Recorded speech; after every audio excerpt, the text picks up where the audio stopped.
Hello दोस्तों, रोशनी education point में आप सभी का स्वागत है। दोस्तों, आज हम लोग देखेंगे जीके/जीएस में विश्व की प्रमुख रेगिस्तान। तो देखते हैं, विश्व में उष्णकटिबंधीय मरुस्थल प्रायः महाद्वीपों के पश्चिमी भाग में भूमध्य रेखा से 10 डिग्री से 30 डिग्री उत्तर एवं दक्षिण दोनों गोलार्धों में व्यापारिक पवनों की पेटियों में पाए जाते हैं। जो रेगिस्तानी भाग होते हैं वो भूमध्य रेखा के 10 डिग्री से लेकर 30 डिग्री उत्तरी गोलार्ध में भी, 10 डिग्री से लेकर 30 डिग्री दक्षिणी गोलार्ध में भी पाए जाते हैं। और उदाहरण के लिए आटाकामा मरुस्थल दक्षिण अमेरिका में, कैलिफोर्निया मरुस्थल उत्तरी अमेरिका में, नामीब एवं काराहाली मरुस्थल दक्षिण अफ्रीका में, और पश्चिम ऑस्ट्रेलियाई मरुस्थल ऑस्ट्रेलिया में, अरेबियाई मरुस्थल एवं भारत एवं पाकिस्तान का जो थार मरुस्थल है, ये सभी हैं। अब देखते हैं रेगिस्तान और उनके क्षेत्र और उनका विस्तार।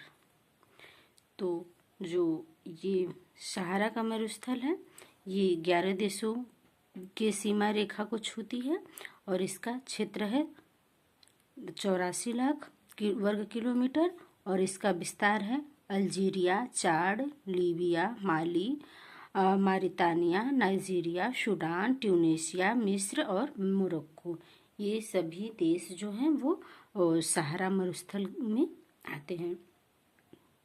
और ऑस्ट्रेलियन देखें, ऑस्ट्रेलियन मरुस्थल, तो इसका जो क्षेत्रफल है वो है 15,50,000 वर्ग किलोमीटर और इसका विस्तार जो है वो great Sandy, great Victoria, Simpson, Gibson तथा स्टुअर्ट रेगिस्तानी क्षेत्रों में सम्मिलित है। अरेबियन देखें तो जो अरेबियन मरुस्थल है, इसका क्षेत्रफल है 13 लाख वर्ग किलोमीटर। यह दक्षिणी अरब में और सऊदी अरब, यमन, सीरिया, खाली क्षेत्र एवं नाफूद क्षेत्र के रेगिस्तान सम्मिलित हैं इस अरेबियन मरुस्थल में। वहीं पर गोबी मरुस्थल देखें तो इसका जो क्षेत्र विस्तार है वह है 10,40,000 वर्ग किलोमीटर और इसमें जो क्षेत्र आते हैं वो देश हैं मंगोलिया और चीन। काराहारी मरुस्थल देखें, इसका क्षेत्रफल है 5,20,000 और वर्ग किलोमीटर और इसके क्षेत्र हैं बोत्सवाना और यह मध्य अमेरिका में पाया जाता है। काराहारी टकलामकान मरुस्थल, इसका क्षेत्रफल है 3,20,000 और सिक्यांग चीन में यह पाया जाता है। सोनोरन मरुस्थल, ये सोनोरन मरुस्थल का जो क्षेत्रफल है वो है 3,10,000 और इसके जो क्षेत्र वाले देश हैं वो हैं एरिजोना एवं कैलिफोर्निया, यूएसए तथा मैक्सिको, ये सभी हैं।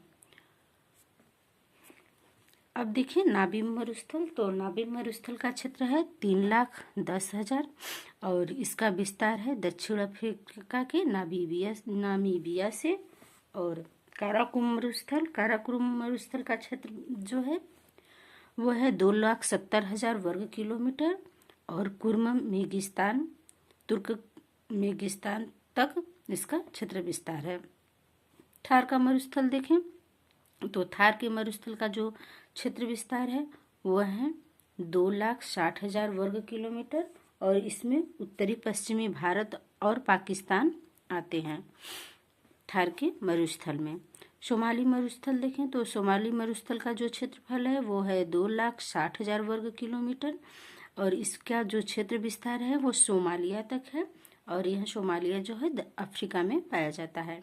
आटाकामा मरुस्थल देखें तो आटाकामा मरुस्थल का क्षेत्रफल है 1,80,000 और इसका विस्तार जो है वो उत्तरी चिली में है और यहाँ उत्तरी चिली दक्षिणी अमेरिका में पाया जाता है। काजिलकुम मरुस्थल का जो क्षेत्रफल है वो है 1,80,000। यहाँ उज्बेकिस्तान और कजाकिस्तान में इसका क्षेत्र विस्तार है। दस्ते-ए-लूट देखें तो जो दस्ते-ए-लूट है मरुस्थल, ये मरुस्थल का क्षेत्रफल है 52,000 वर्ग किलोमीटर और इसका विस्तार जो है वो पूर्वी ईरान में है। मोजाब मरुस्थल का क्षेत्रफल है 35,000 वर्ग किलोमीटर और इसका विस्तार है दक्षिणी कैलिफोर्निया में, और यह दक्षिण कैलिफोर्निया संयुक्त राज्य अमेरिका में पाया जाता है। द सिंतो डे सेचुरा मरुस्थल, यह मरुस्थल है का क्षेत्रफल 26,000 वर्ग किलोमीटर है और इसका विस्तार जो है उत्तरी पश्चिमी पेरू में है, यह दक्षिण अमेरिका में पाया जाता है। द सिंतो डे सेचुरा मरुस्थल।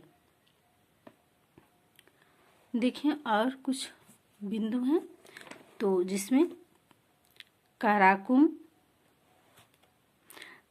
और काजिलकुम दोनों के सम्मिलित रूप को तुर्किस्तान मरुस्थल के नाम से भी जाना जाता है। जो काराकुम मरुस्थल है और काजिलकुम मरुस्थल है, इन दोनों का जो सम्मिलित रूप है, सम्मिलित भाग है, उसे तुर्किस्तान मरुस्थल के नाम से जाना जाता है।